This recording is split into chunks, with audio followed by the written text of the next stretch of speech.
100% होणार. फक्त भजनाची सुरुवात माझ्याकडे, त्यामुळे भक्ती रसातून जनमानसासमोर नतमस्तक होणे म्हणजे भजन. भजावा, जपावा आणि नमावा.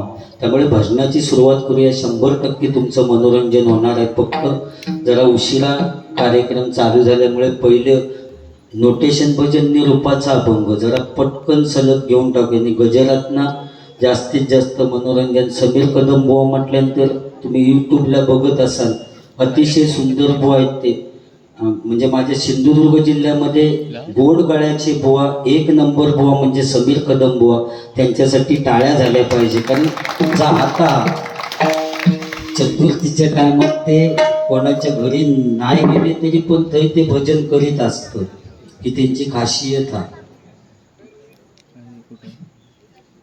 सत्र विदुर पण भारी चमकामावून घेऊन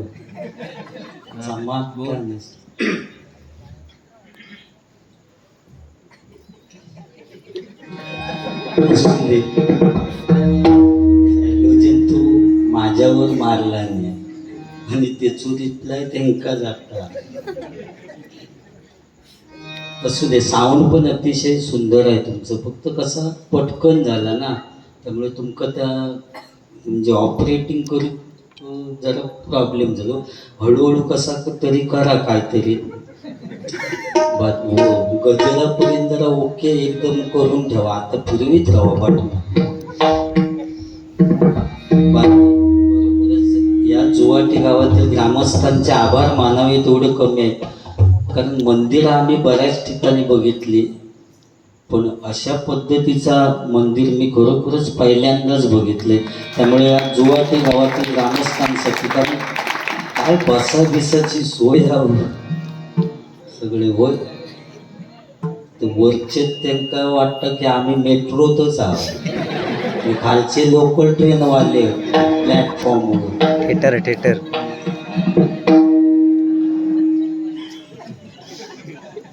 असू दे.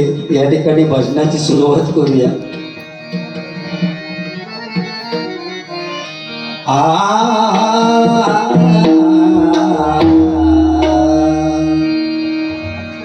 गाडीत बसलेलो असताना दोघे जण, त्यांना माहित नाही हो मी बुवा येतो, ते मागच विचारतात बुवा कडे पुजारी बुवा. मी इतकं हसले स्वतः की माझे म्हटलं काय ओळख का, की लोक माकाच येऊन विचारतात पुजारी बुवा कडे. असून दे, तो दोष माझो नाही. नीनादेवी मूर्तीच अशी घडवला ना, त्यामुळे प्रॉब्लेम होता. तो असू दे.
Thank you.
स्वामी विश्वंभरा